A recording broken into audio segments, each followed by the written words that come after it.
Narasarao express way కలుపుకుంటూ metro world class metro తీసుకొచ్చి Hyderabad develop చేస్తే సార్ రెండు మాసాల ముందు ఎన్నికల 2 విషయాలు చెప్తా సార్ మీకు.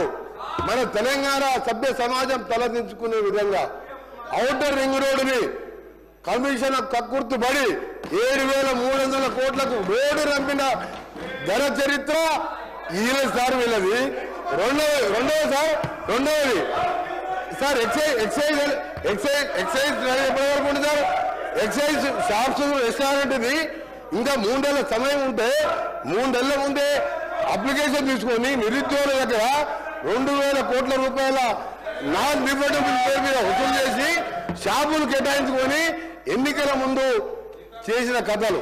ఇక భూముల అమ్మకాలు, కోకాపేట్ల యాక్షన్లు, వీళ్ళ బిరామీలు 100 కోట్ల లెక్క పేర్లు భూముల చరిత్ర మేము చెప్తాం. ఆ రిప్లై చెప్తాం. హరీష్ రావు గారు దేశంలో, రాష్ట్రంలో, మన దేశంలో కాదు ప్రపంచంలో ఎక్కడ కూడా మీ కట్టే ఓటు విలువ అధ్యక్ష ఆ కన్స్ట్రక్షన్ కాస్తే 6,500 కోట్లు. రోడ్డు ల్యాండ్ ఎక్వేషన్ కలితే కదా ఆ రోడ్డు విలువ 1,00,000 కోట్ల పైన ఉంటుంది అధ్యక్ష. రోడ్డు నమ్ముకుంటారు అధ్యక్ష ఎవరైనా. ఈయన భూముల అమ్మకాల గురించి మాట్లాడుతున్నాడు. హరీష్ రావు గారు భూముల అమ్మకాలు మాట్లాడుతున్నారు. హరీష్ రావు గారు మొత్తం తెలియదు అధ్యక్ష. హరీష్ రావు ముందు పెట్టి మాట్లాడిపిస్తారు, వెనక నడిపించే 2-3 ఉన్నారు. హరీష్ రావు మొత్తం తెలియదు. దయచేసి మీ చరిత్ర తెలుసుకొని మాట్లాడండి.